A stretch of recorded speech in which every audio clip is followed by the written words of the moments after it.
নমস্কার, অ্যাস্ট্রোরুম্পা চ্যানেলে আপনাদের সবাইকে স্বাগত। আপনি যদি এই চ্যানেলে প্রথম হয়ে থাকেন তাহলে চ্যানেলটিকে অবশ্যই সাবস্ক্রাইব করবেন।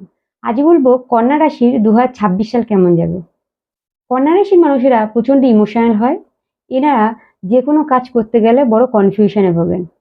কিন্তু 2026 সাল কন্যা রাশির জন্য এই কনফিউশন ব্যাপারটা থাকলে চলবে না, তাহলে বড় বিপদে পড়বেন। আপনারা কোনো বড় সিদ্ধান্ত নিতে গেলে তার আগে 10 বার ভেবেচিন্তে তবেই পা বাড়াবেন। একটা কাজের সিদ্ধান্ত নেওয়া হয়ে গেল, কাজটা শুরু করে দিলেন, আবার কিছুদিন পরে বা কিছু সময় পরে মনে হলো এই কাজটা আমি করবো না, আবার চেঞ্জ করলেন। এরকম করলে আপনাদের একদমই চলবে না।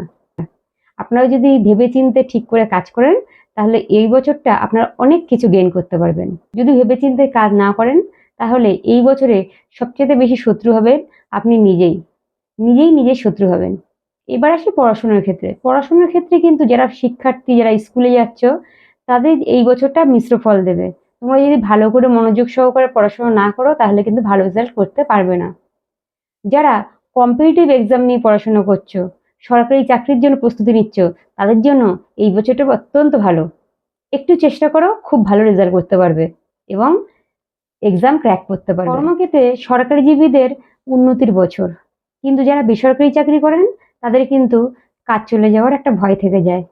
বসের সঙ্গে ঝগড়া বা উচ্চপদস্থ কর্মচারীর সঙ্গে ঝগড়া, বিবাদ এগুলো একটু এড়িয়ে চলবেন, তাহলে অসুবিধা হবে না। বিবাহিত লাইফ আপনাদের মোটামুটি যাবে, খুব একটা ভালো খুব একটা খারাপ যাবে না, মোটামুটি আন্ডারস্ট্যান্ডিংয়ে চলে যাবে। স্বাস্থ্যের দিক থেকে মেয়েদের গাইনো রিলেটেড প্রবলেম হতে পারে, ঠান্ডা লাগা বা ছোটোখাটো অপারেশন আপনাদের হতে পারে। এই ছিল মোটামুটি কন্যা রাশির কথা। এর পরের রাশির কথা পরের দিন জানবো। ততক্ষণ পর্যন্ত ভালো থাকবেন, সুস্থ থাকবেন। রাধে রাধে।